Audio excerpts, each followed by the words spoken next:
nơi nó cào ý ô được chưa ô quý đây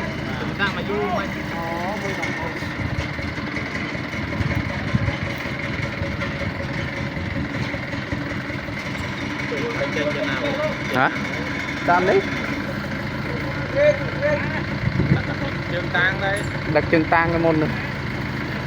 à nó to chưa là trạc cái màu ta rồi thế cái chú là trạc cái màu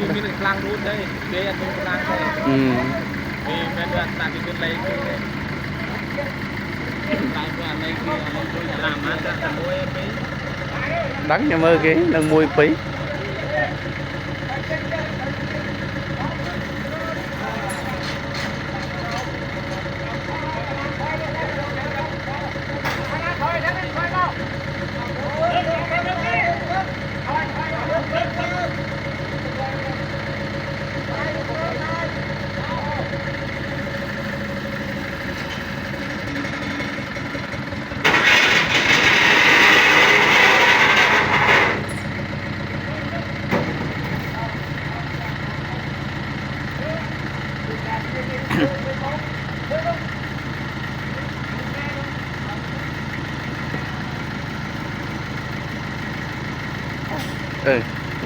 rồi mới trong mới trong mơ mới ba cùi đó ô cùi mình cá và cùi lơ trắng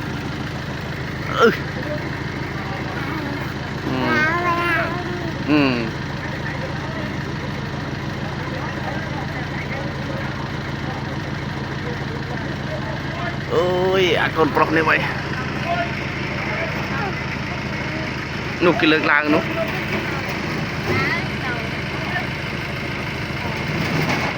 lá cho vì một tơ đạn năng cái này bờ tiếc chăm cho vì kháo cho vì một gạt cá người